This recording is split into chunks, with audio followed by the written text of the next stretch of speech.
La bénédiction. On va parler de la bénédiction, de ce que c'est et ce que ce n'est pas. Amen. Pour ceux avec qui on a prié dans la semaine, on a un peu abordé le sujet. Donc, je vais légèrement revenir dessus avant d'avancer dans la fin du partage, la fin du message. La bénédiction.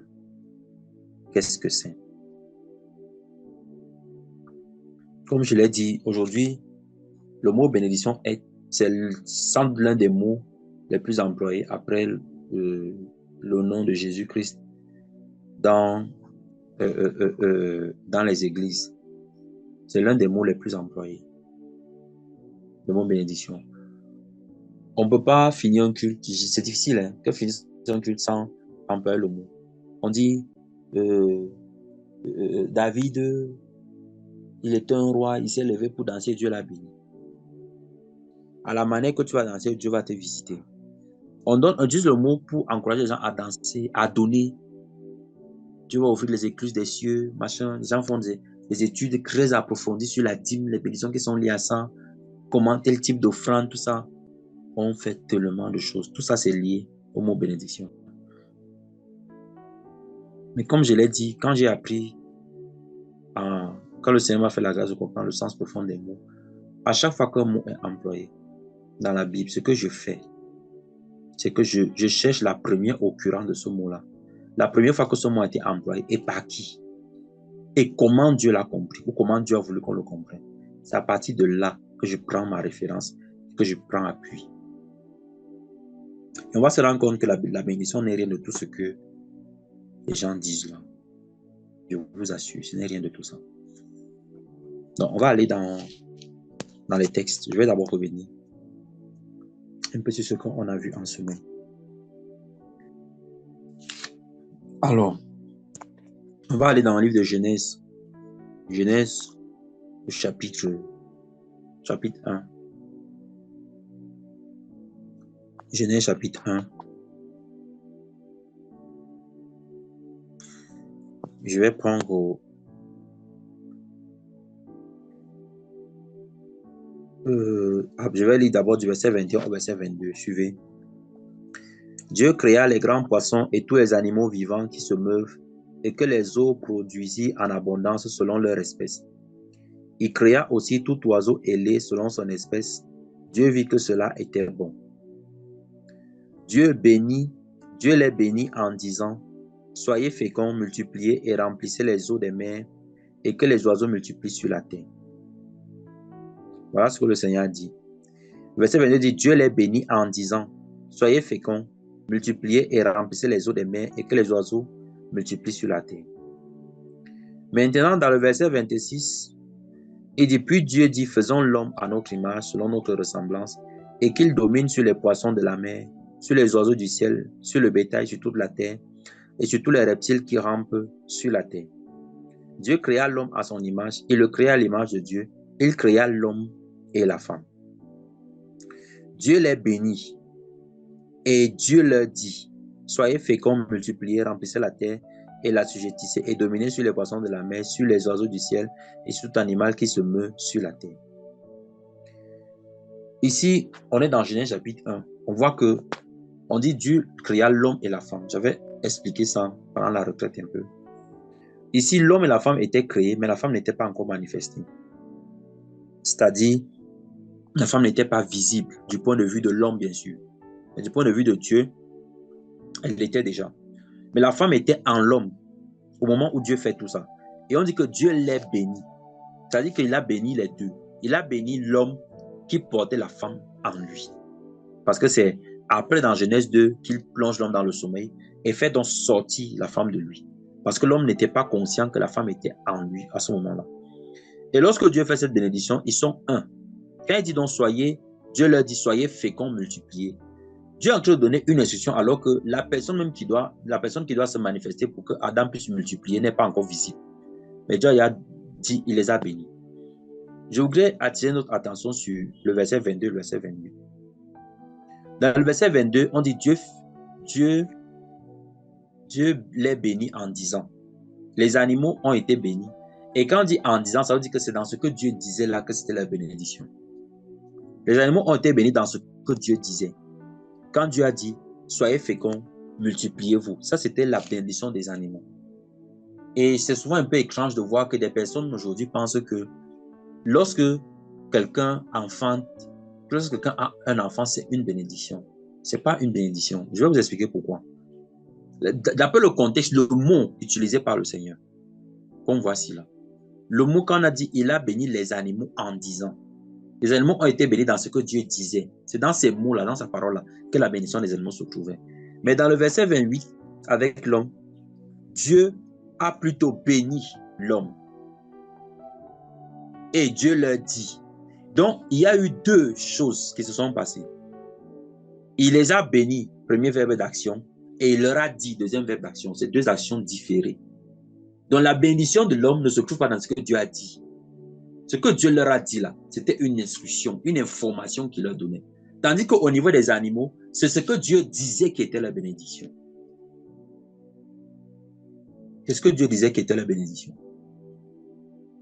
Donc, si on s'en tient à ça, le fait que il dit soyez féconds, multipliez, remplissez la terre, la sujettissez et dominez sur les poissons, ce n'est pas une bénédiction. Le fait qu'un homme domine sur un poisson, ce n'est pas une bénédiction. Quand quelqu'un pêche, c'est normal. Dieu a donné l'autorité à l'homme de pêcher. Donc, quand il lance son hameçon, là, le poisson va venir entrer dedans parce que le poisson se soumet à ce que l'homme veut. C'est comme ça, malheureusement. On ne peut pas changer ça. Ce n'est pas ça sa bénédiction. Le mot béni ici, quand on regarde dans le hébreu, le mot là, ça veut dire barak. Et barak veut dire s'agenouiller. La capacité de s'agenouiller, la capacité de se soumettre, d'obéir à Dieu, c'est ça qui est la bénédiction. Donc, au niveau des animaux, il a dit un barak en déclarant que vous, votre barak là, il se manifeste comme ça. Lorsque vous allez féconder, vous êtes en train de vous soumettre. Lorsque vous allez multiplier, vous êtes en train de vous soumettre. Pourquoi? Parce qu'il faut que celui à qui je vous soumets puisse effectivement, n'est-ce pas, se nourrir de tout ça. Puisse effectivement tirer parti de tout ça. Puisse que vous puissiez effectivement contribuer à son épanouissement. Parce qu'à la base, c'est l'herbe d'abord qu'il avait donné à manger. Il ne mangeait pas les poissons et tout ça. Vous voyez. Mais par contre, quand il vient chez l'homme, il dit, il est béni, c'est-à-dire il a donné la capacité de s'agenouiller devant Dieu. Un homme qui est capable de se soumettre à Dieu, c'est un homme qui est béni. Un homme qui est capable que lorsque il lit quelque chose dans la parole et il met ça en pratique, c'est un homme qui est béni. Quelqu'un qui est capable de ne pas rejeter les enseignements. Je vous dis, quelqu'un qui prend seulement sa Bible et qui lit là, la personne qui lit, laissez que c'est elle qui m'a prêché, c'est elle qui m'a enseigné. Prends ta Bible, tu lis toi-même d'abord. Quand tu vas lire ça, tu vois ce qui est écrit. D'après la compréhension que tu as, quand tu essaies de mettre ça en pratique, selon ce que tu as compris là, c'est ça qui s'appelle la bénédiction. Avant maintenant qu'une personne puisse t'éclairer. Parce qu'aujourd'hui, des gens pratiquent des choses qu'elles ne peuvent même pas justifier par la parole.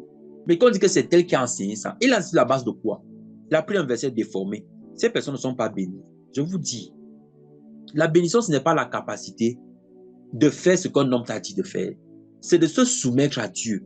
C'est de lire et de dire que l'affaire si là, on me dit aime ton prochain comme toi-même. J'aime moi-même comment? Le seul fait de comprendre que comment j'aime moi-même, de commencer à pratiquer ça, c'est ça qui est la bénédiction. Alléluia. C'est ça la bénédiction. Donc, le fait que quelqu'un enfante, le fait que quelqu'un féconde, multiplie, ce n'est pas la bénédiction. Ce sont les conséquences de la bénédiction. Un homme qui est soumis à Dieu va forcément expérimenter ces choses d'une manière ou d'une autre. Je vous le dis. Et j'ai fait une petite étude, j'ai regardé toutes les femmes de la Bible qui ont été stériles au moment de leur vie, ont enfanté, excepté une seule, Milka, la première fille de Saül qui avait épousé David. Et pourquoi? Parce que toutes les autres se sont humiliées devant le Seigneur. Toutes les autres ont pleuré devant Dieu. Mais Milka est la seule qui n'a pas imploré la grâce de Dieu. Elle est restée dans son orgueil après s'être moquée de David parce qu'elle estimait que David ne devait pas se présenter de cette manière devant le peuple de Dieu. Or, David était en train de s'humilier pour glorifier Dieu.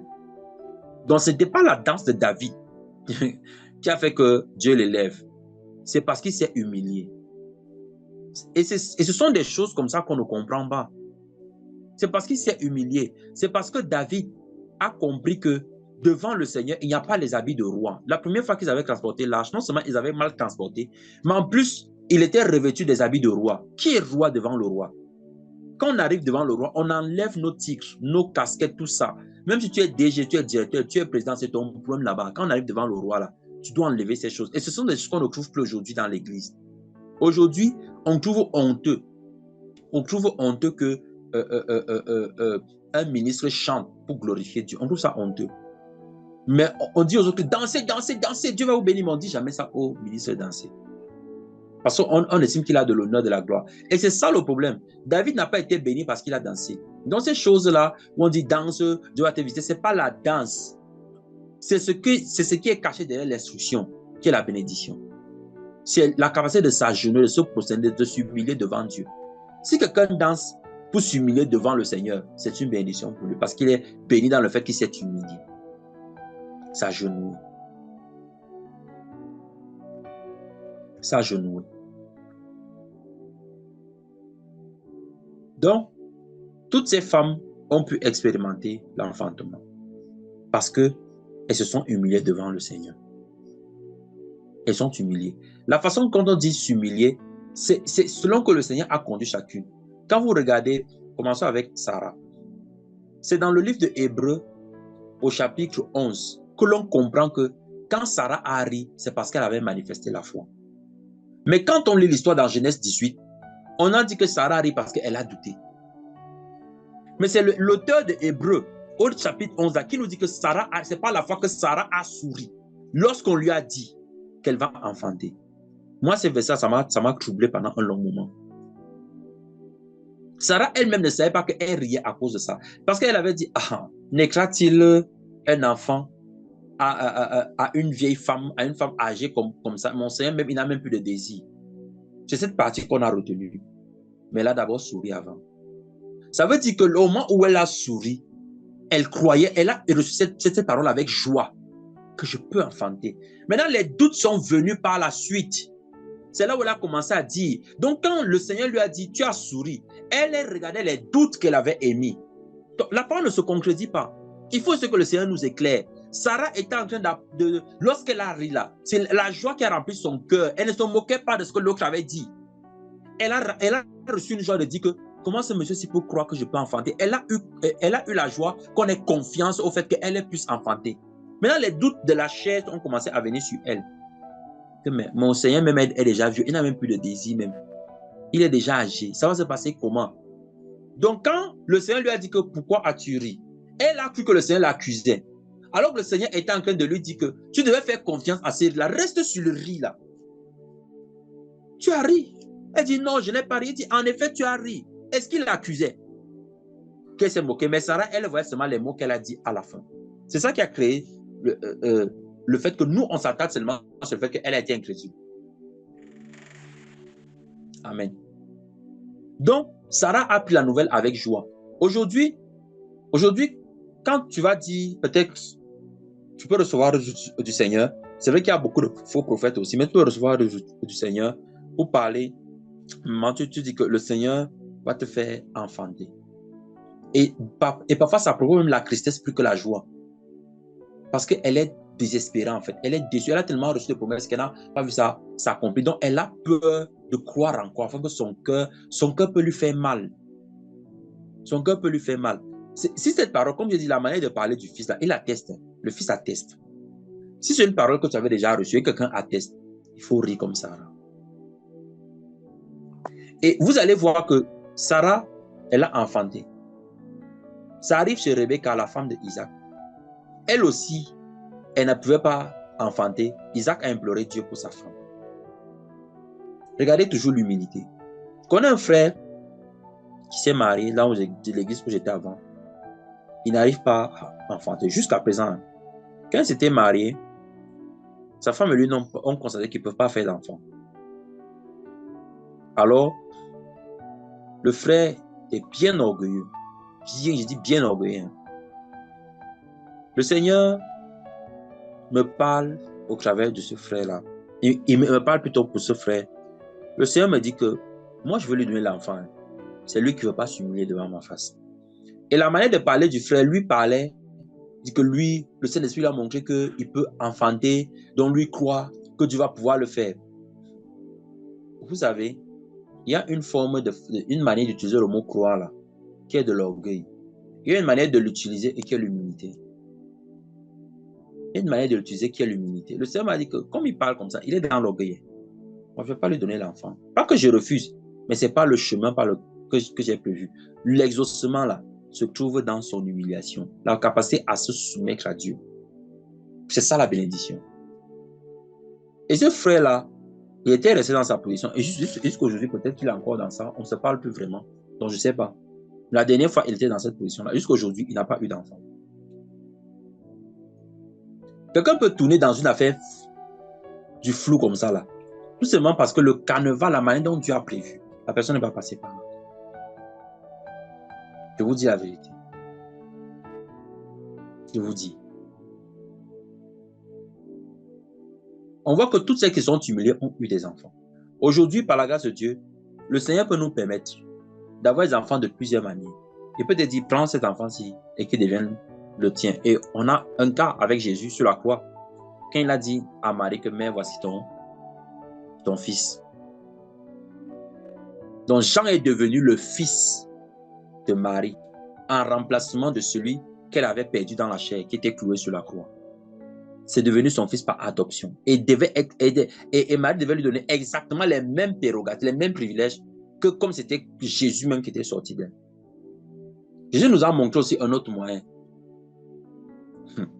Mais tout ça, c'est quoi? C'est l'humilité, parce qu'elle était à la croix sous les pieds du maître, de son maître aussi, bien sûr. Et Jean aussi était là. Donc, aujourd'hui, le Seigneur a donné toutes ces possibilités. Combien de personnes aujourd'hui sont en mesure de prendre un enfant que Dieu leur dit que ça, c'est ton enfant, et de l'aimer comme un enfant qui est sorti de leurs entrailles? C'est difficile, hein? J'en sais quelque chose. C'est difficile. Ne vous amusez pas avec ça. Ce n'est pas acquis, hein, que tu prends un enfant qui n'est pas sorti de tes entrailles et que tu l'aimes comme s'il était sorti de toi. Mais pourquoi tout ça? Parce que la capacité de s'agenouiller, de s'humilier, de chercher les voies du Seigneur de manière constante et perpétuelle, c'est ça qui est la bénédiction. C'est ça qui engendre tout le reste. C'est ça qui engendre le reste.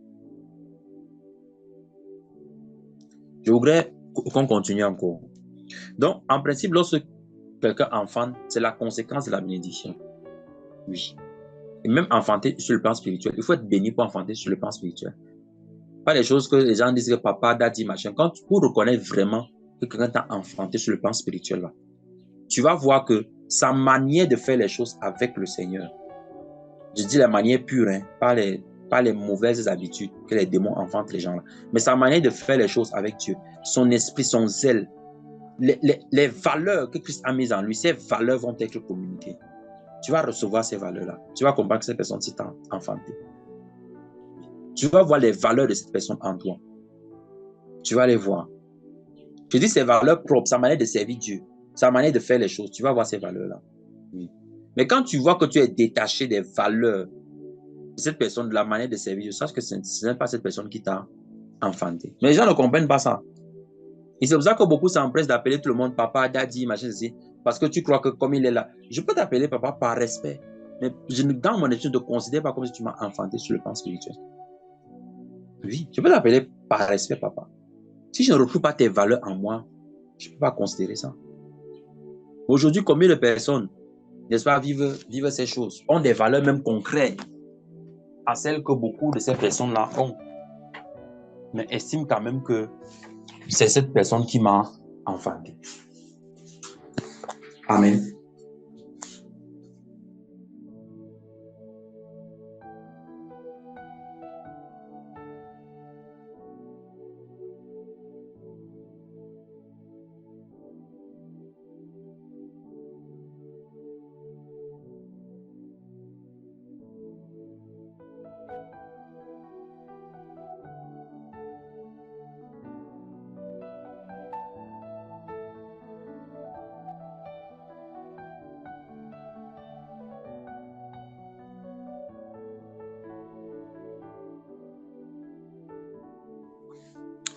Amen. Donc je disais que Lorsque quelqu'un t'enfante sur le plan spirituel, tu vas retrouver des valeurs de cette personne en toi. Des valeurs chrétiennes, hein, des valeurs de Christ. Parce que chacun de nous a une façon de servir Dieu et d'aimer Dieu. Pas en dehors de la Bible. Quelqu'un peut avoir une façon, par exemple, quand moi je prie, moi par exemple, quand je parle du Seigneur, je parle toujours du Seigneur comme un époux. Donc, même dans mes prédications, même dans ma manière d'approcher les Écritures, je vois toujours en lui un époux. Et je montre davantage les caractéristiques de l'époux que toutes les autres caractéristiques. Par exemple, ça c'est un des aspects. Du coup, quand je prie, je suis toujours très émotif parce que je suis toujours comme une femme amoureuse vis-à-vis de mon Seigneur. Donc, cette caractéristique-là, supposons un peu que ce soit celle-là, par exemple, et quelqu'un retrouve ça dans sa vie parce que la personne m'a, par exemple, côtoyé. C'est qu'il y a quelque chose que je t'ai donné. Il y a quelque chose que le Seigneur a pris là pour te donner. Maintenant, tu peux faire, tu regardes quelqu'un, tu cherches même en quoi est-ce que même cette personne-là même, tu trouves quelque chose, tu ne vois pas. Mais comme tout le monde appelle Daddy, toi tu es là, Daddy, Daddy, Daddy, Daddy. N'entrez pas dans les morts spirituels pour rien. Il n'y a pas un bébé, je vous dis, même deux bébés qui naissent à la même date, à la même époque, de 2 mètres différents. Vous les échangez seulement comme ça pour que l'un tête la mamelle de l'autre. Ce bébé-là aura des problèmes parce que le fait qu'il ait été conçu dans le ventre de sa maman, le lait même, le dosage, la qualité, la quantité, tout a été prévu seulement pour lui. Donc du coup, quand tu te mets sous le joug de quelqu'un qui ne t'a pas enfanté spirituellement, tu vas avoir des problèmes de croissance, des problèmes de nutrition, tu vas avoir des problèmes. Tu vas avoir des problèmes. Exactement comme un enfant à qui l'on pas nourri, on pas donné le sein d'une autre femme parce que sa maman n'est pas disponible. Cet enfant aura des problèmes. Vous allez toujours vous débrouiller là. Oh, le ventre fait mal. Oh, ceci, il a la fièvre. Oh, machin. Vous allez vous battre comme ça. Pourquoi? Parce que ce n'est pas le lait qui a été conçu pour lui. C'est d'ailleurs pour cela, à cause de ça, que j'avais compris qu'on ne doit plus seulement dans nos programmes, quand on finit, recommander les gens dans les assemblées locales. Parce que si quelqu'un accroît dans l'un de nos programmes, on ne dit pas aux gens de quitter, mais on dit qu'il y a une nourriture qui va leur permettre de grandir et que cette nourriture-là, c'est dans notre façon de faire que cette personne peut grandir. Donc, c'est pour ça qu'on a commencé à mettre des cellules de prière dans les villes où on passe. Pour que ces personnes puissent aussi bénéficier de cette nourriture, de cette façon pour croître et grandir.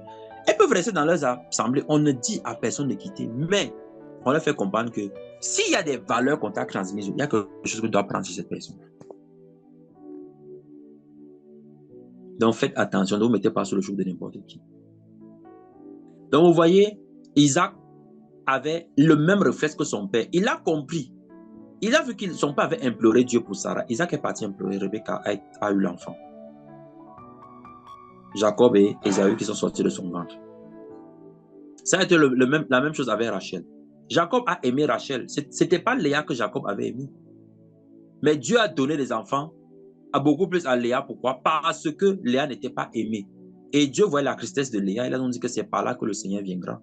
Donc, des choses qu'on aime ne sont pas toujours celles par lesquelles Dieu passe pour faire son projet. Léa n'était pas aimée. Jacob ne la détestait pas, mais Jacob aimait Rachel. Parce que quand on dit ne pas aimer, les gens pensent que c'est forcément détester. Le concret de aimer, c'est ne pas aimer. Ce n'est pas détester. Tu peux ne pas aimer quelqu'un, mais sans détester la personne. C'est-à-dire, je n'ai pas une attirance particulière envers toi, mais je n'ai pas de grief dans mon cœur contre toi. Donc, voilà ce qui s'est passé. Et qu'est-ce qui s'est passé? Le Seigneur a béni Léa, elle a enfanté. Et c'est quand Rachel s'est humiliée, parce qu'elle avait voulu commencer à faire les problèmes à Jacob, que vraiment, si tu me donnes pas d'enfant, je meurs une fois. Et c'est elle qui a commencé à mettre Jacob au travail. Elle a envoyé sa servante, que maintenant, fais les enfants ici, là. Quand l'autre aussi a vu comme ça, elle envoie aussi sa part. On a mis le père de Curieux dans un travail que lui-même, il ne connaissait pas. Et c'est ce que beaucoup font souvent. Quand on voit que les choses que Dieu veut faire, ça tarde, on commence à mettre le travail sur des personnes. Homme de Dieu, vraiment, regarde, Dieu n'a pas encore fait, il faut prier pour moi. Moi, j'accepte pas le genre de travail là. Finalement, Jacob s'est retrouvé avec 4 femmes dans une affaire où il voulait seulement Rachel. La banque l'a d'abord musclé bien. Donc, vous voyez un peu les choses comme ça. Ce sont les difficultés qui se créent. Mais finalement, Rachel s'est humiliée. Et le Seigneur lui a fait enfanter. On peut poursuivre, hein? Vous pouvez regarder. C'est le cas avec Anne. Vous pouvez regarder partout. Toutes les femmes sont humiliées. C'est pour dire qu'il y a toujours moyen d'enfanter. Le fait, c'est de s'humilier devant le Seigneur. Et la manière dont le Seigneur veut qu'on s'humilie. Parce que c'est la capacité de s'humilier devant Dieu qui est la bénédiction. Ce n'est pas autre chose. Maintenant, on va voir d'autres aspects de la bénédiction. Ce que la bénédiction n'est pas. Je vais revenir rapidement dessus. Ce sont des idées admises qu'on utilise beaucoup. Aujourd'hui, quand quelqu'un arrive dans l'assemblée, je suis venu témoigner. Je suis venu témoigner. Alors, le Seigneur m'a fait la grâce de construire une maison. Alléluia. Amen. Oh, ma soeur, tu es bénie. Hein? Ce sont les soeurs qui aiment souvent ça. Hein? Quand elle entre dans sa maison, elle fait les photos, les vidéos même. Elle envoie dans le groupe de l'église. On voit les photos. Waouh, ma soeur, tu es bénie. Elle est bénie. Hein? Allons lire un peu sa voix. Ce n'est pas la bénédiction, mes frères et sœurs. Ce n'est pas la bénédiction. Et quand on comprend ces choses, je vous dis, on est détaché totalement. Ça ne veut pas dire qu'on va vivre comme les pygmées là, sans... On dit qu'on va rester dans les huttes. Mais on ne s'attache pas. Allons dans Luc chapitre 17, 28 à 29. Vous allez voir quelque chose. Si quelqu'un est béni, c'est que cette personne n'est pas maudite, n'est-ce pas? Cette personne n'est pas maudite. Or, ici on dit, Luc 17, 28 à 29, ce qui arriva du temps de l'autre arrivera pareillement. Les hommes mangeaient, buvaient, achetaient, vendaient, plantaient, bâtissaient. Mais le jour où l'autre sortit de Sodome, une pluie de feu et de soufre tomba du ciel et les fit tous périr. Donc ces hommes étaient prospères, ces hommes prospéraient. Le commerce marchait à flot. Aujourd'hui, quand quelqu'un, son activité marche, elle dit que je suis béni. C'est un mauvais emploi du mot. Tu n'es pas béni parce que ton activité marche. Parce que si tu es béni, ça veut dire qu'on doit vérifier dans toute la Bible. On doit se rendre compte qu'il n'y a pas des gens qui ont pu vivre ça en étant maudits. Oh, ici, on voit que des personnes étaient maudites. Mais leur commerce prospérait. Donc, le fait que le commerce prospère n'est pas un signe de bénédiction. Non. On ne peut pas utiliser le mot béni dedans. Donc, ça ne fait pas partie de l'évangile. La bénédiction fait partie de l'évangile. Mais le fait que quelqu'un prospère dans son commerce fait partie de l'évangile. Parce qu'ici, on voit que les hommes, ils faisaient tout ce qu'ils avaient à faire. Ils mangeaient, buvaient, achetaient, vendaient, plantaient, bâtissaient, les maisons, même tout ça. Mais ils étaient maudits. Ils n'ont pas été maudits au moment où le fait est venu. C'était un maudit quand ils faisaient ça. Donc, quelqu'un peut prospérer dans ça, mais être maudit. Du coup, on ne peut pas prendre ça comme élément déterminant de la bénédiction. Et malheureusement, aujourd'hui, même en milieu chrétien, les gens se basent dessus pour dire que tu es béni. Regardez le mot béni, comment c'est utilisé. On utilise le mot là parce que quelqu'un a eu une nouvelle voiture, une nouvelle maison. Tu es béni. Tu es béni, ma soeur. Bah, tu t'es marié. Allons lire un peu. Remontons juste verset 26 à 27. Ce qui arriva du temps de Noé arrivera de même au jour du Fils de l'homme. Les hommes mangeaient, buvaient, se mariaient et mariaient leurs enfants. Jusqu'au jour où Noé entra dans l'arche, le déluge vint et les fit tous périr. Voilà des hommes qui mariaient leurs enfants et qui se mariaient eux-mêmes, mais ils étaient sous la condamnation. Ce n'est pas au moment où le déluge est venu qu'ils ont été condamnés. Ils étaient sous la condamnation parce que Dieu avait dit que je vais détruire la terre, mais ils ne savaient pas. Pendant que Noé construisait, ils se moquaient même de lui. Et continuent de se marier et de faire les choses. Donc, on ne peut pas dire que quelqu'un qui se marie, que la personne est bénie. Non. On ne peut pas dire ça. C'est déformer la vérité. La bénédiction n'est pas le mariage. Le mariage peut être une conséquence de la bénédiction. C'est même une grâce que le Seigneur accorde. Je veux bien qu'on utilise le mot tel que le Seigneur a donné le sens, s'agenouiller. Parce que les païens se marient, et on voit ça ici. Et ils se marient bien même. Il fut une certaine époque où les sœurs avaient beaucoup ce sujet de prier. La Seigneur permet que je me marie afin que ma famille croie. Et l'autre sujet de prier aussi où les gens aimaient souvent dire que Seigneur, vraiment, c'est notre caractère qui va transformer les gens de nos familles. Moi, la question que j'ai à poser dessus là, c'est que Jésus, il a fait quoi de mal? Mais sa mère et ses frères sont venus. On n'entend plus parler même de son père, donc ce n'est pas le couloir qu'il a même pris. Mais sa mère et ses frères sont venus pour dire qu'il est hors de sens, arrêtez-le. Jésus leur a fait quoi de mal? Pourquoi ses frères et sa mère n'ont pas cru jusqu'à ce qu'il meure et qu'il ressuscite? Pourquoi? Pourquoi n'ont-ils pas cru? Notre mauvais caractère peut effectivement éloigner les gens de notre maison de Dieu. Mais notre bon caractère ne peut pas forcément les convertir. Ça veut dire que quand on a un bon caractère, ce n'est pas pour convertir les gens. Parce qu'après, les gens commencent à vivre dans une forme de torpeur, une forme de peur, de crainte. Et moi, on ne veut pas parler. Il ne faut pas que ce soit vraiment, il faut que la personne croie. On commence à faire une sorte de politique là, d'hypocrisie, là au milieu de nous. Je ne peux pas dire sincèrement à mon frère que ce que tu as fait là, ce n'est pas bien. Parce qu'on dit que non, tu sais, il ne faut pas les frustrer. Ils doivent croire. Ils doivent croire même, ça veut dire même quoi même. Croire, ça veut dire que quelqu'un fait le mal et on dit que laissez-le, il ne faut pas parler, sinon la personne va être frustrée. On doit surtout venir montrer les dents quand les choses sourient. Nous sommes contents, c'est ça? Non, c'est pas ça croire. Donc, notre bon caractère, on a le bon caractère parce que Christ nous a façonnés. Donc, si on montre le mauvais caractère, honte à nous. Mais ce n'est pas parce qu'on montre le bon caractère que ces gens vont croire. Non, c'est parce que Dieu va les visiter, c'est parce qu'on va intercéder, on va gérer, on va prier. On va dire le Seigneur multiplie les opportunités pour que ces personnes croient. C'est pour cela. Donc, tu peux montrer ton bon caractère comme tu veux, il ne va rien se passer dans leur vie. Là, ce n'est pas ton bon caractère qui les change. La plus, c'est que ton bon caractère les arrange eux-mêmes. Parce que tu ne leur parles pas des choses qui sont concrètes à la foi qu'ils ont. Ils sont contents.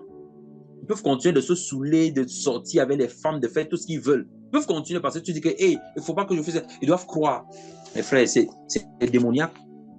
C'est malsain. Donc, tu peux te marier, tu peux être dans l'opulence, dans la richesse. On va même te dire que tu es même sorcier même.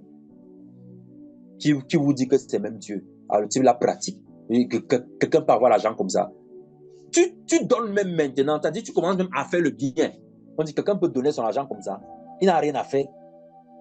Avec ça, il y a anguille sous roche. Donc, c'est le cœur qui est mauvais. C'est ça qui doit être changé. Tes actes, hein, tu dois seulement faire parce que le Seigneur a mis en toi de faire. C'est ta nature. Mais tu ne fais pas ça parce que tu dis que ça va les changer. C'est faux. Sinon, ça veut dire que la justification viendrait des œuvres. Ce n'est pas la vérité.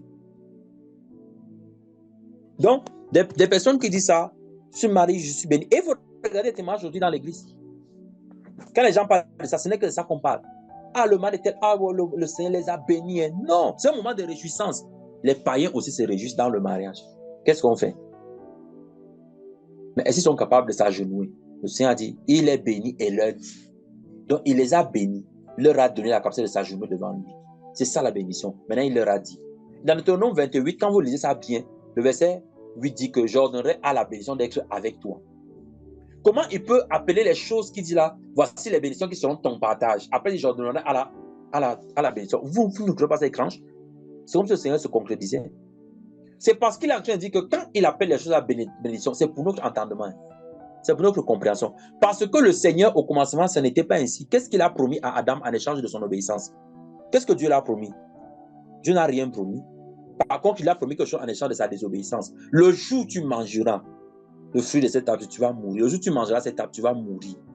La promesse était que la mort était liée à la désobéissance. Il n'y avait rien de promis pour l'obéissance. Donc, quand quelqu'un obéit, il n'y a pas quelque chose que Dieu doit te donner parce que tu obéis. Parce que l'obéissance, c'est ça qui est la bénédiction. La capacité de se soumettre à Dieu. Donc, quelqu'un qui dit que, Seigneur, voilà, moi j'ai déjà fait 3 mois sans sortir avec garçon. Donc maintenant, si tu n'envoies pas mon mari, moi, je vais quitter l'église. Écoutez les choses comme ça. Si on avait la possibilité, hein, c'est qu'on achète une ceinture que personne n'a jamais utilisée, une ceinture bien en cuir là. On attache le jarre de sœur là au poteau. On te fesse bien. Mais le Seigneur nous a transformés. Parce que c'est incompréhensible d'avoir de tels propos. Je vous dis la vérité. C'est inadmissible. Quelqu'un qui dit que si Dieu ne me donne pas le travail, moi, je ne vais plus prier. Je vais laisser ça. Aïe. Et quand il a le travail, il dit que je suis béni. Tu es béni, tu as le travail. Tout ce qu'on peut expérimenter sans le Saint-Esprit n'est pas une bénédiction. Comprenez ça bien. Tout ce qu'on peut expérimenter sans le Saint-Esprit n'est pas une bénédiction. Et personne ne peut s'agenouiller devant Dieu. Ce n'est pas par le Saint-Esprit. C'est impossible. C'est impossible. Ne regardez pas à genoux là que quelqu'un physiquement met ses genoux au sol, mais regardez l'observation des commandements. Regardez l'obéissance aux instructions de Dieu. Les gens s'agenouillent devant les gens pour montrer, pour faire preuve d'humilité. On dit, regardez comment le ministre s'agenouille. Il aime Dieu. Hein? Dieu regarde le cœur. Dans son cœur, là, qu'est-ce qu'il fait? Le gars qui détourne les millions, il s'en fout des populations qui meurent. Il s'agenouille là. Dieu n'a que faire de ça. Il n'est pas capable de ça parce qu'il n'a pas le Saint-Esprit. Quelqu'un ne peut pas avoir le Saint-Esprit, je vous dis, et penser le mal. Projeter de faire du mal. Tu ne peux pas avoir le Saint-Esprit et tu vois que voici j'ai la possibilité d'aider mon frère, mais je ne vais pas le faire. Tu ne peux pas. Je vous dis, j'ai déjà essayé moi-même. Puis j'ai dit qu'aujourd'hui, là, vraiment, faites un peu vos choses. Moi, je ne suis plus là avec vous. Et une fois, mon épouse m'a dit que moi, je ne vais plus te suivre dans tes choses parce que toi, tu noies les gens. Quand tu fais comme si tu es fâché là, que tu n'es plus là, le lendemain, c'est même toi encore qui as même pitié de la personne. Donc, elle m'a dit que moi, je ne suis plus. C'était une manière. Quand elle parlait, je ne me suis pas arrêté sur les mots. Je suis allé plus loin que ce qu'elle disait. Et j'ai compris qu'en fait, ce qu'on lit dans Romains 7 là, c'est vrai. Quand on était dans le péché, hein, on faisait le mal qu'on ne voulait pas faire. On ne faisait pas le bien qu'on voulait faire. Par la loi de l'esprit, la loi de l'esprit de vie en Christ Jésus, là, ça devient l'inverse. Tu ne peux pas faire le mal. Tu n'y arrives pas. Donc les gens qui arrivent à faire le mal et qui disent qu'ils ont le Saint-Esprit, moi, il faut que je leur demande leur formule. Ils font ça comment? Voilà, voici la bénédiction. Ce que je suis en train de vous dire là. Autre chose que les gens aiment souvent dire, c'est que quand quelqu'un construit une maison, c'est que la personne est bénie. Quand la personne construit des choses, tu as bâti une maison, waouh, tu es béni. Et je n'ai même pas commencé par là. Quand vous lisez dans Genèse chapitre 4, du verset 16 au verset 17, on voit que Caïn est parti construire. Non? Caïn est parti construire, il a bien construit même. Mais Caïn a été maudit bien. Personne sur la terre n'a été maudit comme Caïn. Je vous dis la vérité. Personne sur la terre n'a eu la malédiction de Caïn. Personne. Caïn lui-même, c'est la terre même qui l'a maudit. Donc partout où il partait, la terre reconnaissait que ça c'est un gars maudit. Il plante la terre, ne donne rien. Caïn. Mais c'est lui qui a construit une ville, jusqu'à nommer son fils Enoch. Consacré. Consacré à quoi? À qui? On voit aussi ça dans la tour de Babel dans Genèse 11. Des gars mafieux comme ça se sont mis ensemble. Les gens se mettent ensemble, ils font des choses, disent qu'ils sont bénis. Ils sont bénis de quoi? Pourquoi on utilise ce mot de manière aussi perverse? En fait, c'est comme le mot saint. Le mot saint, aujourd'hui, est utilisé dans la compréhension de plusieurs personnes pour ceux qui sont morts. Hein. Alors qu'on voit dans la Bible comment Paul, Pierre, à chaque fois qu'ils commencent à aller, ils disent saluer les saints aux saints qui sont là-bas. Et ce sont les vivants. Ils sont sanctifiés par la parole. Comme Jésus dit dans Jean chapitre 17. Je les ai sanctifiés par ta parole. Ils sont sanctifiés par la parole. Mais aujourd'hui, là, les saints, là, c'est ceux qui sont morts. Ou ceux qu'on a décidé qu'on dit qu'ils sont saints. Regardez les choses comme ça.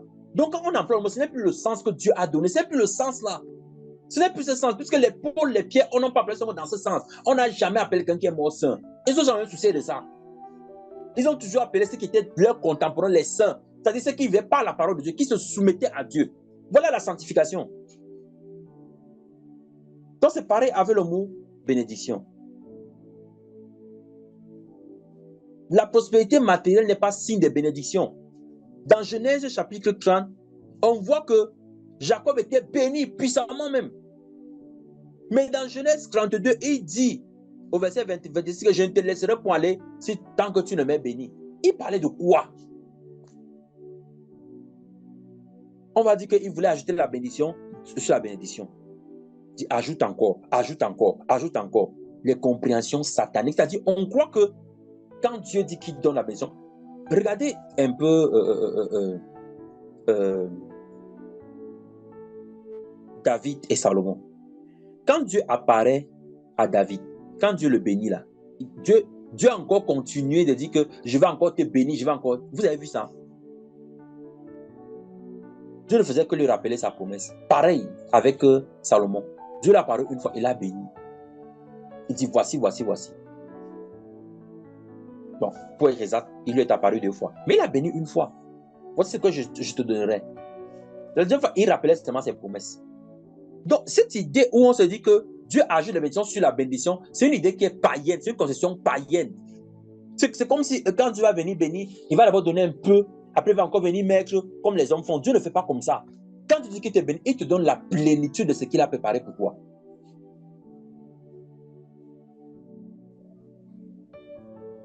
Voici la bénédiction.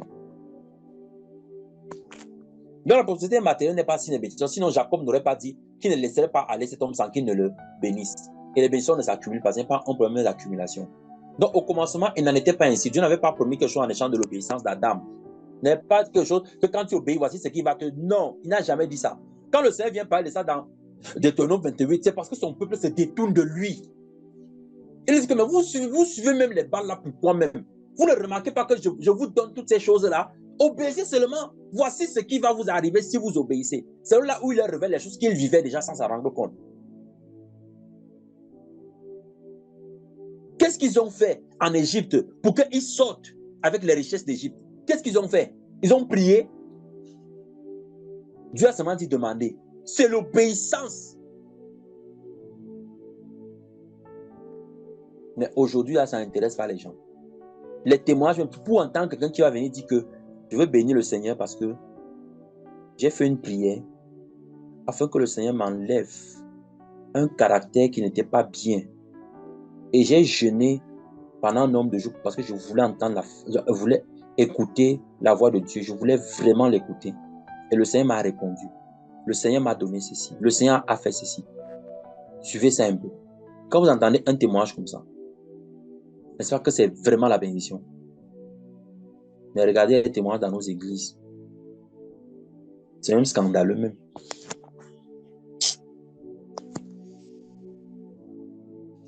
Continuons, mes frères et sœurs.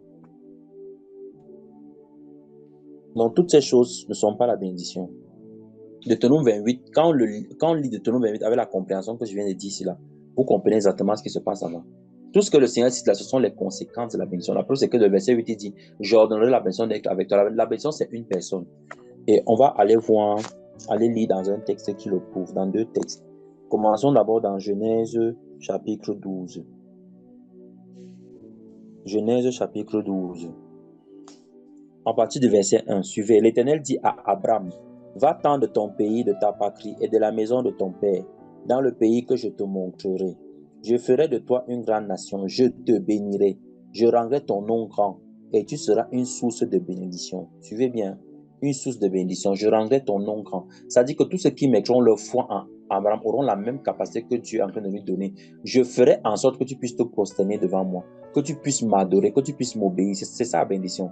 Et il dit que je rendrai ton nom grand et tu seras une source de bénédiction. Tu seras une source de telle sorte que les personnes qui vont s'attacher à la foi que tu auras manifestée envers moi vont également recevoir. Ça voilà le canal. Voilà pourquoi on parle des fils d'Abraham. Donc, tout à l'heure, quand on disait que quand vous appelez quelqu'un père, c'est que vous avez reçu quelque chose de son caractère.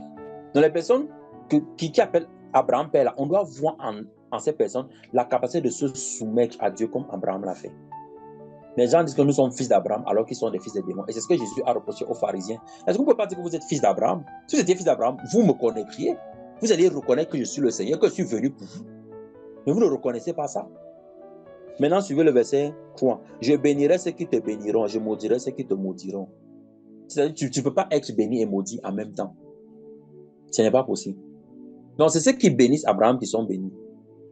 Voilà la promesse que Dieu a faite. Maintenant, quand on va dans le deuxième texte qu'on va lire, allons maintenant dans le livre de Galates au chapitre 3. Galates au chapitre 3. Je vais lire du verset 12 au verset 14. Suivez. Or, la loi ne possède pas de la foi, mais elle dit, celui qui mettra ces choses en pratique vivra par elle. Christ nous a rachetés de la malédiction de la loi, étant devenu malédiction pour nous, car il est écrit, maudit est quiconque est pendu au bois, afin que la bénédiction d'Abraham eût pour les païens, c'est-à-dire nous qui ne sommes pas le peuple de Dieu à l'origine, son accomplissement en Jésus-Christ. La bénédiction a eu son accomplissement en Jésus-Christ, n'est-ce pas? Et que nous ressuscitions par la foi l'Esprit qui avait été promis. Donc la bénédiction d'Abraham, c'était recevoir le Saint-Esprit. Or, Jésus nous a bien dit ce que le Saint-Esprit venait faire, n'est-ce pas? Jésus nous a dit que lorsque le Consolateur viendra, il viendra faire quoi? Lorsqu'il va venir, qu'est-ce qu'il doit venir faire?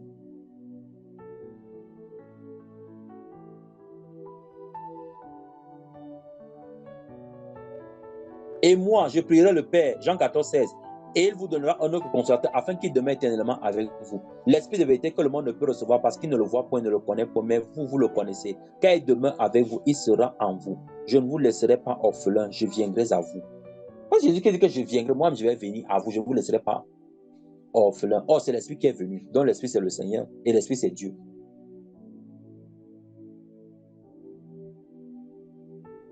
Donc, le Seigneur avait déjà prévu que lorsque le consolateur viendra, verset 26, suivez. Mais le consolateur, l'Esprit Saint que le Père enverra en mon nom, vous enseignera toutes choses et vous rappellera tout ce que je vous ai dit.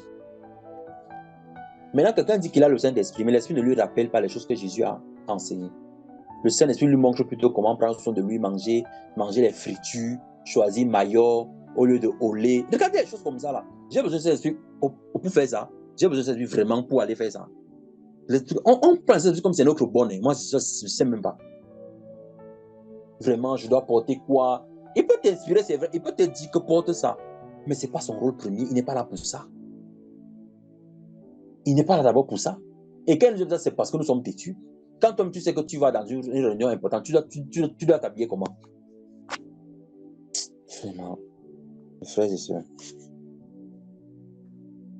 je vous dis, quand on comprend ces choses et qu'on les met en pratique, c'est tellement simple. Allons voir à quoi refaire la bénédiction maintenant. L'une des premières choses, la manifestation de la bénédiction, l'une des premières choses, tout ce qu'on a vu là, ce n'est pas la manifestation de la bénédiction. Quelqu'un peut enfanter, avoir des enfants, quelqu'un peut être prospère, ce n'est pas la manifestation de la bénédiction, parce qu'on peut avoir ça et être maudit. Mais je vais vous montrer donc maintenant les choses que quand on les a, on ne peut pas être maudit. C'est ça qui est la manifestation réelle de la bénédiction. Quand tu vois ça dans la vie de quelqu'un, sache que la personne, elle est bénie. Vous allez arrêter de pleurer comme vous pleurez là, comme beaucoup pleurent là tous les jours là. Vous allez voir que vous êtes béni, même au-delà même de ce que vous pouvez imaginer. Allons d'abord, la première chose, la délivrance par rapport à l'esclavage du péché. Allons dans Actes chapitre 3. Vous allez voir quelque chose. Actes chapitre 3. Quand quelqu'un est délivré vis-à-vis de l'esclavage du péché, c'est une personne qui est bénie. Allons voir ça. Ne dis pas les choses en l'air. Allons dans Actes chapitre 3. Regardez. Je vais commencer à partir du verset 24. Tous les prophètes qui ont successivement parlé depuis Samuel ont aussi annoncé ces jours-là. Vous êtes les fils des prophètes et de l'alliance que Dieu a créée avec nos pères en disant à Abraham, toutes les familles de la terre seront bénies en ta postérité. Suivez bien. C'est à vous premièrement que Dieu, ayant suscité son serviteur, l'a envoyé pour vous bénir en détournant chacun de vous de ses iniquités. Pour vous bénir en. Donc, voilà, comme il a parlé aux animaux là, maintenant il nous parle aussi maintenant. Il dit que votre bénédiction là, ça se trouve dans le fait que je vous détourne de vos péchés. Quelqu'un qui est détourné de ses péchés, c'est une personne qui est bénie, elle n'est pas maudite. Tu ne peux pas être détourné de tes péchés et être maudit. Mais tu peux être prospère et être maudit. Donc, être prospère n'est pas un signe de bénédiction. Ce mari n'est pas un signe de bénédiction. Avoir des enfants n'est pas un signe de bénédiction. Tu peux être célibataire, tu n'as pas d'enfant, mais tu es béni parce que tu es détourné de tes péchés. Voilà comment Dieu voit les choses. L'a envoyé pour vous bénir, vous donner la capacité de vous soumettre à Dieu. En faisant quoi? En vous détournant de vos iniquités. Quelqu'un qui dit donc que je suis soumis à Dieu là, j'obéis à Dieu, mais qui n'est pas détourné de ses iniquités, c'est un menteur.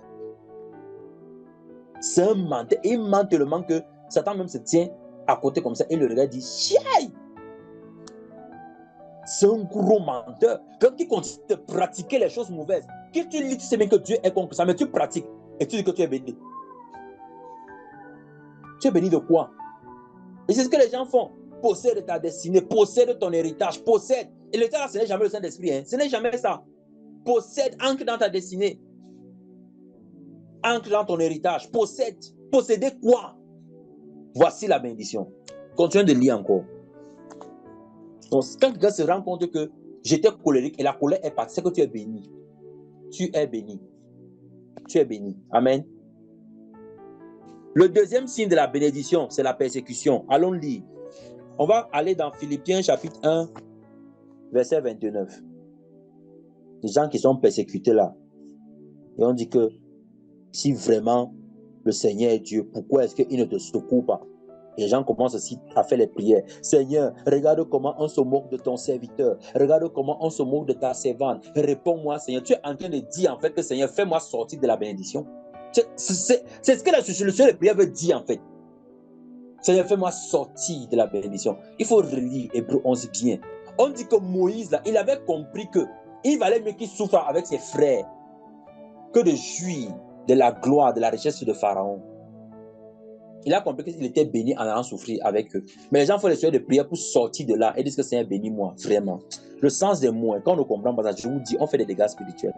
Regardez, on va lire ça. Je vais commencer à partir du verset 27.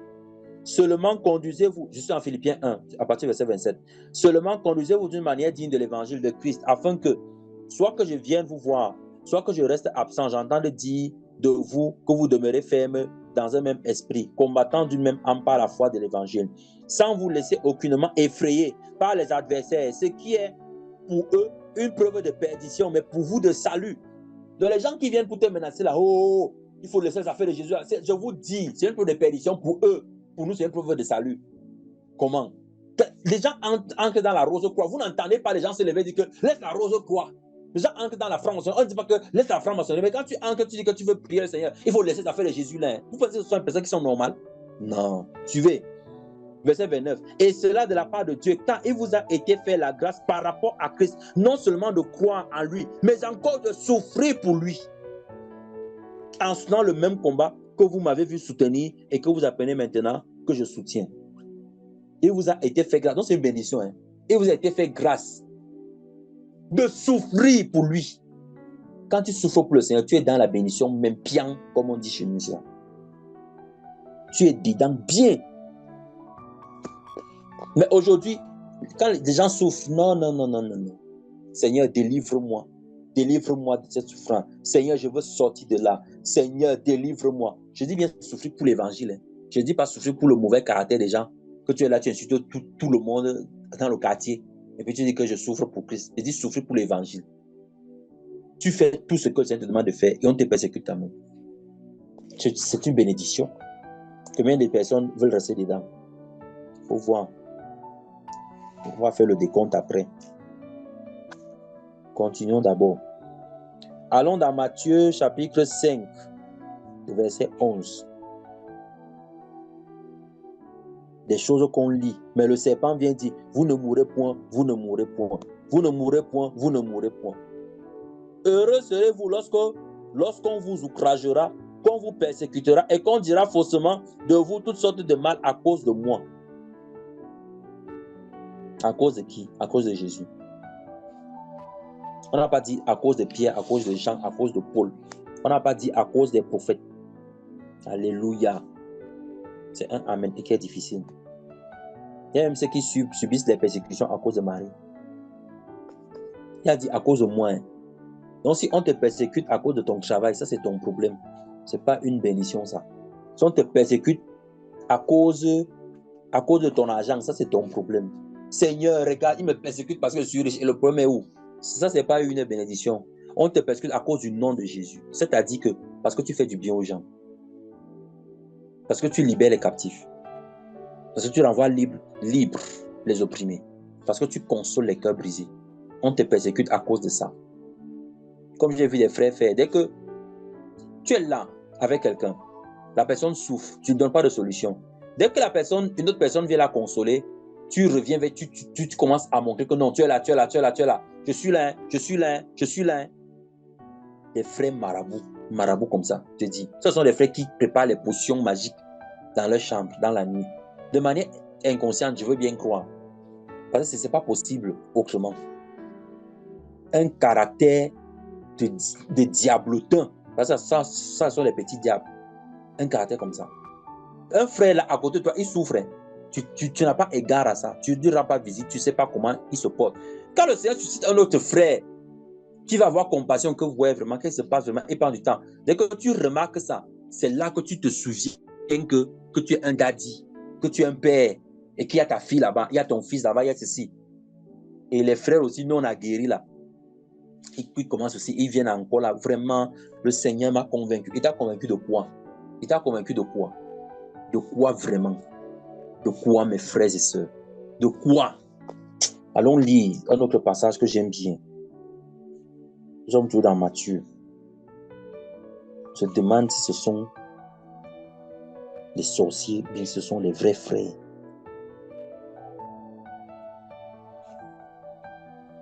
Nous sommes dans Matthieu.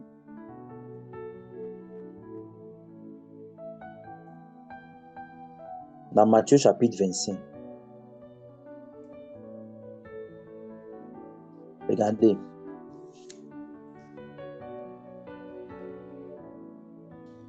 À partir du verset 34.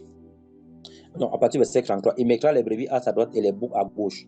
Suivez. Et maintenant, vous allez voir le comportement des brebis et le comportement des boucs. Alors le roi dira à ceux qui seront à sa droite, dont les brebis. Hein. Voilà. Venez vous qui êtes bénis de mon Père. Prenez possession du royaume. C'est en ce moment qu'il dit prenez possession et du royaume. Donc les gens qui veulent posséder la terre, je vous souhaite bon courage. Prenez possession du royaume qui vous a été préparé dès la fondation du monde. Car j'ai eu faim et vous m'avez donné à manger. J'ai eu soif, vous m'avez donné à boire. J'étais étranger et vous m'avez accueilli. J'ai eu faim, vous m'avez donné à manger. Combien de frères meurent de faim au milieu de nous? Combien de frères meurent de soif? Combien de frères sont étrangers et personne ne les accueille? Ils ne se sentent pas chez eux. C'est encore plus grave dans le monde musulman. Quand un musulman quitte l'islam, il arrive dans une communauté où tout le monde se lave les mains. Vous imaginez ça, Dieu va juger de telles personnes et sévèrement. Je vous dis la vérité. Vous ne pouvez pas savoir ce que ça fait. Que tu quittes un milieu parce que tu as confiance en des gens. C'est comme quelqu'un qui quitte un emploi pour aller dans un autre. Et après, on peut dire qu'on n'a pas de place pour toi, alors qu'on t'avait promis tout. Vous imaginez ça un peu? La personne se retrouve au milieu là, au milieu de la cour. En 16 ans, comme on dit chez nous. En plein virage, au camp, au virage dans le noir. Tu es abandonné à toi-même. Aïe, aïe, aïe. J'étais nu et vous m'avez vêtu. On remarque bien que ce frère n'a qu'un seul vêtement. Hein. Il a un seul vêtement. Il n'a pas plus que ça. Tous les dimanches, c'est le même vêtement qu'il porte. Mais personne ne se soucie de ça. On est tous focalisés à acheter les vêtements pour l'homme de Dieu. Personne ne pense à lui. Hein. L'autre frère qui est là. Voici le comportement des brebis. Hein. Donc, à la fin, là, chacun va savoir où il se trouve. J'étais malade et vous m'avez visité. Combien de frères sont malades au milieu de nous? On ne leur rend pas visite. Combien de frères? Que le Seigneur te fortifie. Hein? Et on n'écrit même pas WhatsApp. Hein? On n'appelle même pas. On n'appelle pas. Oh, vraiment. J'étais en prison et vous êtes venu vers moi. J'étais en prison et vous êtes venu vers moi. Ici, je m'arrête au sens premier de ces mots. On peut aller plus loin. Mais je vais d'abord faire montrer le sens premier. Avant, parce qu'il y a des gens qui sont trop forts pour spiritualiser tout. Ils vont venir ici pour montrer que non, la prison là, c'était la prison du péché. Okay? On nous laisse tranquille. Les prisonniers qui sont là-bas, ce n'est pas d'abord un problème que le péché, c'est d'abord un problème qu'ils ont besoin d'une chaleur pour qu'on leur parle. Mais il y a des gens qui n'ont jamais mis pied dans une prison, hein, qui ne savent même pas ce que ça veut même dire même. Mais ils disent qu'ils sont enfants de Dieu, remplis d'esprit.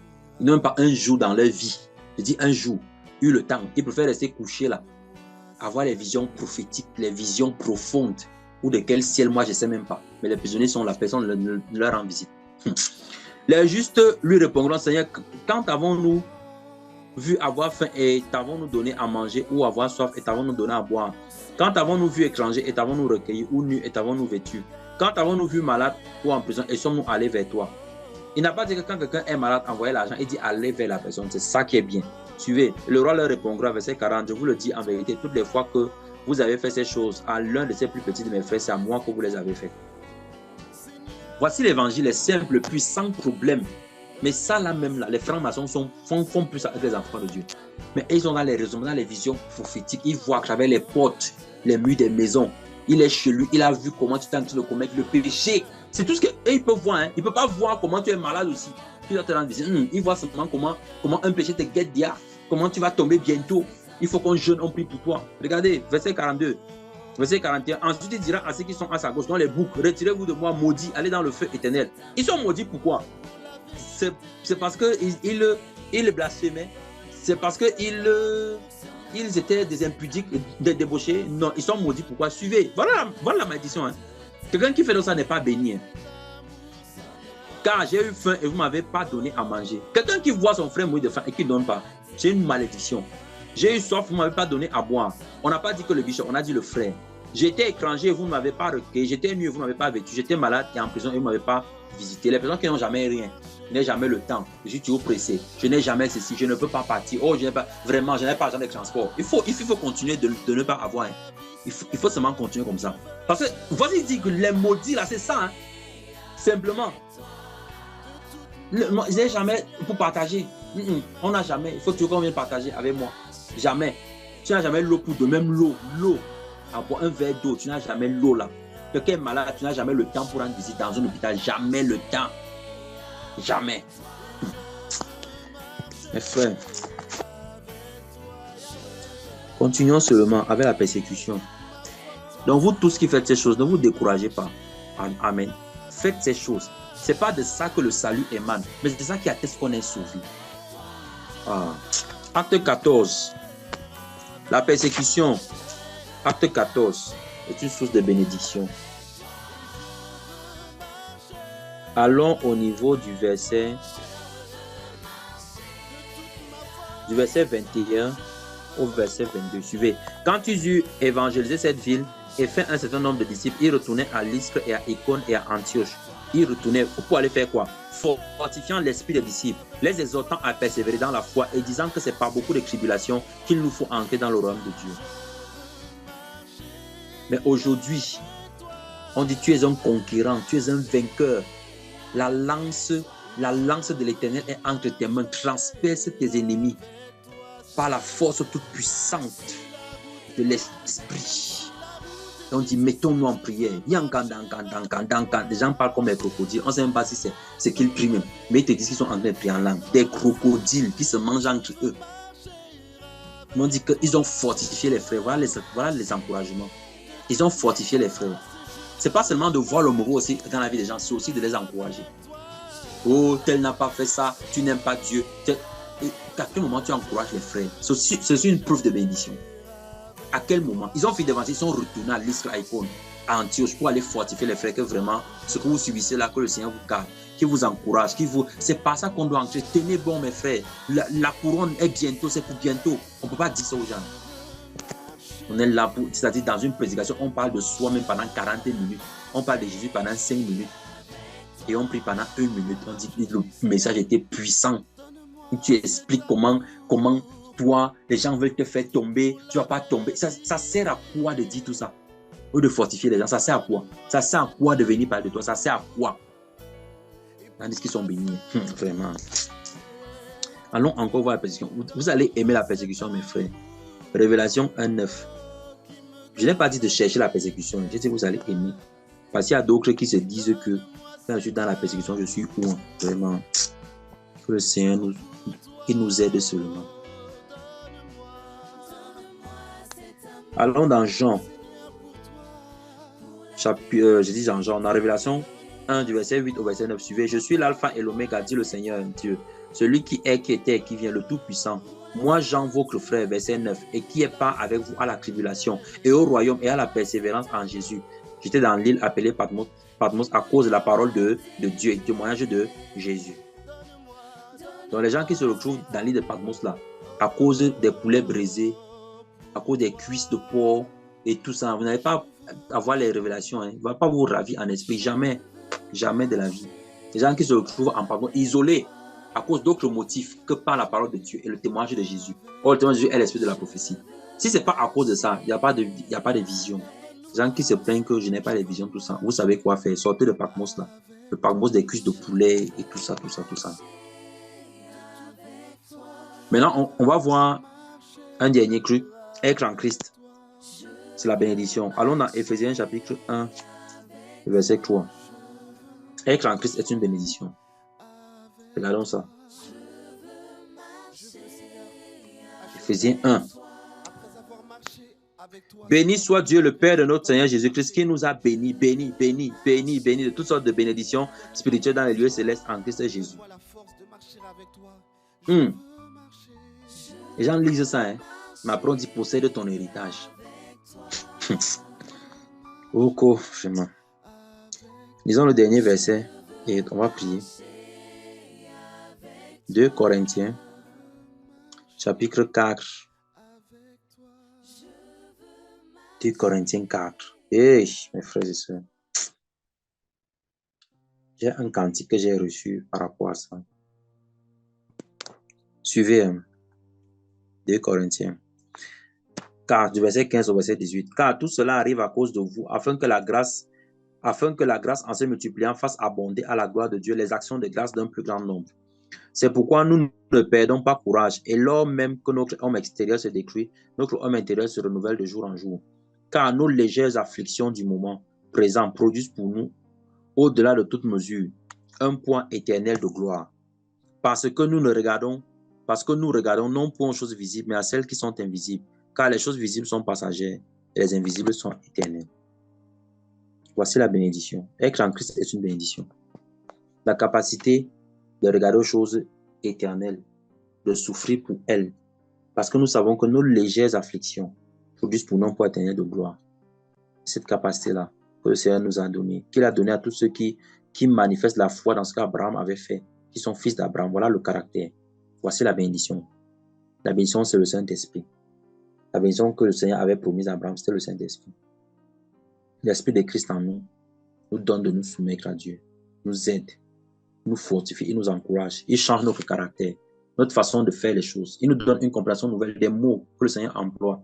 Il nous donne de ne pas être prisonniers de notre propre caractère ancien, mais d'être des personnes transformées, régénérées dans le merveilleux nom de Jésus-Christ. Je voudrais donc qu'on prie ensemble.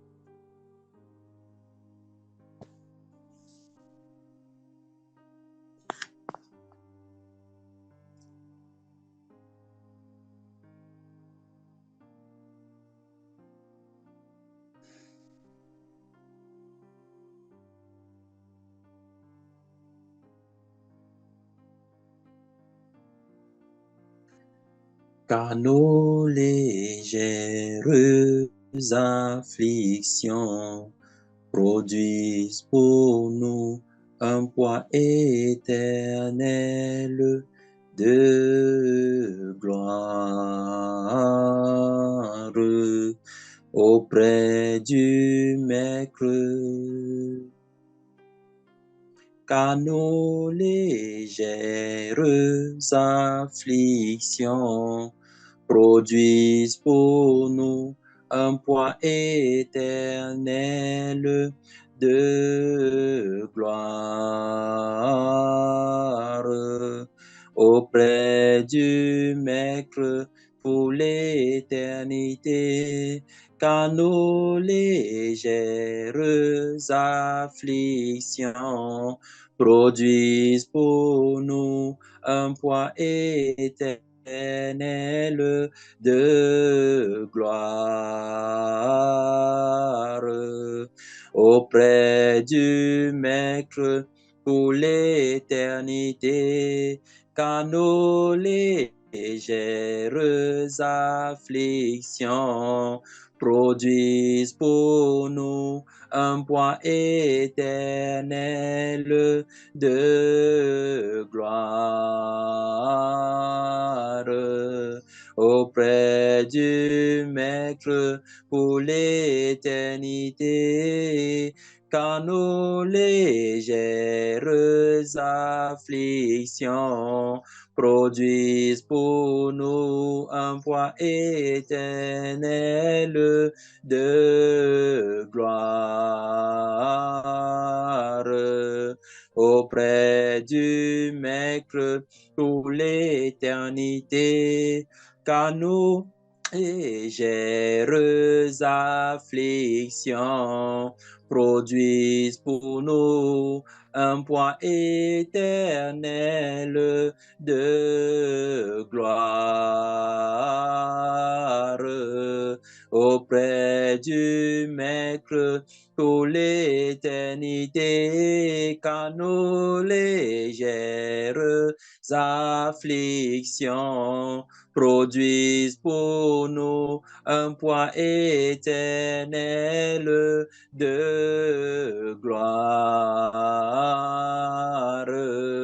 auprès du Maître pour l'éternité de gloire auprès du Maître pour l'éternité de gloire auprès du Maître pour l'éternité, oui, de gloire auprès du Maître pour l'éternité. Car nos légères afflictions produisent pour nous un poids éternel de gloire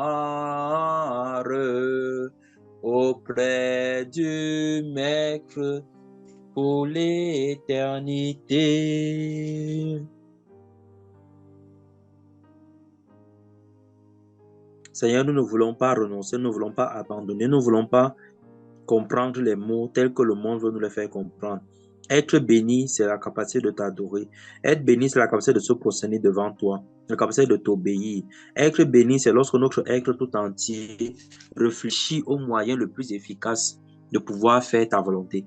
Être béni, C'est la capacité de nous soumettre à toi. Être béni, Seigneur, c'est ne pas posséder, ça ne veut pas dire posséder les richesses, posséder les choses de ce monde-ci, les biens matériels, les choses éphémères. Non. Être béni, c'est être en Christ. Être béni, c'est être en toi.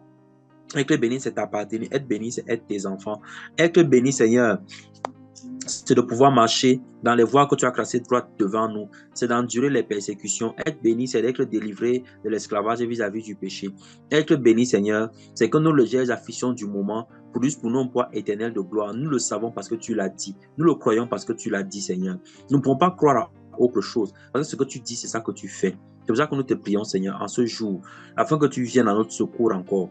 Viens au secours de ton peuple. Viens au secours, Seigneur, de tout ce dont la foi était en train de chanceler, dont les valeurs étaient en train de changer, de tous ceux qui se détournaient de toi, qui commençaient, Seigneur, à admirer, à apprécier la manière dont le mot bénédiction est employé dans ce monde-ci. Qu'ils reviennent à toi, Seigneur, de tout leur cœur au nom de Jésus.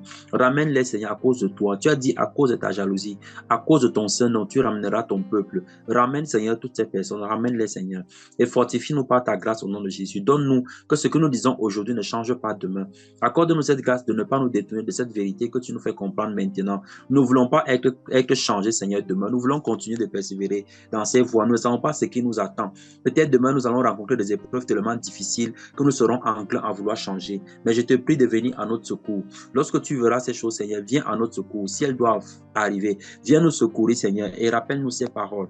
Rappelle-les-nous profondément, véritablement, totalement, entièrement. Donne-nous de les expérimenter, Seigneur, afin que nous revenions sur le droit chemin. Donne-nous de ne pas, Seigneur, nous égarer après avoir enseigné aux autres, de ne pas nous perdre après avoir fortifié les autres. Donne-nous nous-mêmes, Seigneur, de pouvoir être fortifiés lorsqu'on sera dans les épreuves difficiles par ceux qui auront accepté cette parole et qui l'auront fait et qui auront fait en sorte que cette parole vive en eux au nom puissant de Jésus. Papa, je te recommande chacun d'entre nous. Je prie afin que les épreuves qui arrivent, Seigneur, que tu nous donnes, nous réjouis dans ces épreuves, de trouver de la force et de la joie pour les traverser, Seigneur, au travers de ton esprit, au nom de Jésus. Tu es la bénédiction en nous, Saint-Esprit de Dieu, et nous croyons sincèrement que tant que tu seras là, il n'y a rien qui sera au-dessus de nous, rien qui pourra nous ensevelir et qui pourra nous vaincre. Merci, Papa, parce que tu le fais. Que le règne et la gloire te reviennent au siècle sans fin et éternel, Papa. C'est dans le merveilleux nom de Jésus-Christ, notre Seigneur, que nous avons ainsi prié. Amen. Soyez bénis dans le merveilleux nom de Jésus-Christ, notre Seigneur et Sauveur. Que le Seigneur vous garde, qu'il vous fasse du bien en abondance, au nom de Jésus-Christ.